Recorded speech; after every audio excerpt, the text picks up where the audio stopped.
നീ പെട്ടെന്ന് പണി. ഓ ശരി അമ്മ.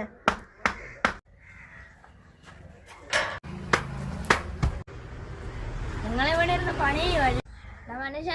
നിങ്ങളെ ഞാൻ പറഞ്ഞല്ലേടാ ഇന്ന് പണിയുണ്ടെങ്കിൽ മതിയായിരിക്കും എന്നെ വിളിക്കണം. നീ എത്തിയോ? നീ പണിക്കുവന്നല്ലേ പണി. ഇവിടെ നാട്ടുകാരും നിനക്ക് ഭ്രാന്തായെന്നോ അങ്ങനെയൊക്കെ പറയുന്നുണ്ടല്ലോ. നാട്ടുകാര് ചുമ്മാ ഇങ്ങനെ പറയുന്നത്. നീ പോയിട്ടേ അവന്റെ വീട്ടിലില്ലേ അവനുണ്ടോന്ന് പോയി ചോദിച്ചു. അതിനിപ്പോ എന്താ പോയി ചോദിച്ചിട്ട് വരാം.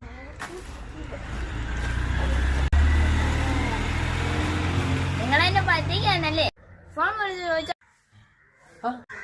ആ ഹലോ സജീഷ്, ഇത് ഞാനാ രാജേഷേ. അവിടെ സജീഷ് ഉണ്ടോ? ഇല്ല അല്ലേ? അണ്ണാ ചേച്ചി പറഞ്ഞ അവനവിടെ ഇല്ല. അവനെ ഭ്രാന്താ കേട്ടോ. നീ ആലോചിക്കുന്നേ? അല്ല അണ്ണാ, ഇവൻ വീട്ടിൽ വിളിച്ച് ചോദിച്ചപ്പോ ഞാൻ അവിടെ ഇല്ലെങ്കിൽ ഞാൻ പിന്നെ എവിടെയാ? എന്നാ പിന്നെ ഇല്ലേ ഞാൻ വീട്ടിൽ പോയി ചോദിച്ചില്ല. നീ എന്നാ പിന്നെ ഇവിടുന്ന് വിളിച്ചു ചോദിച്ചാ പോരെ? നീ എന്ത് ചെയ്യുന്നു? ആ അത് ശരിയാ. എന്താ ചേച്ചി?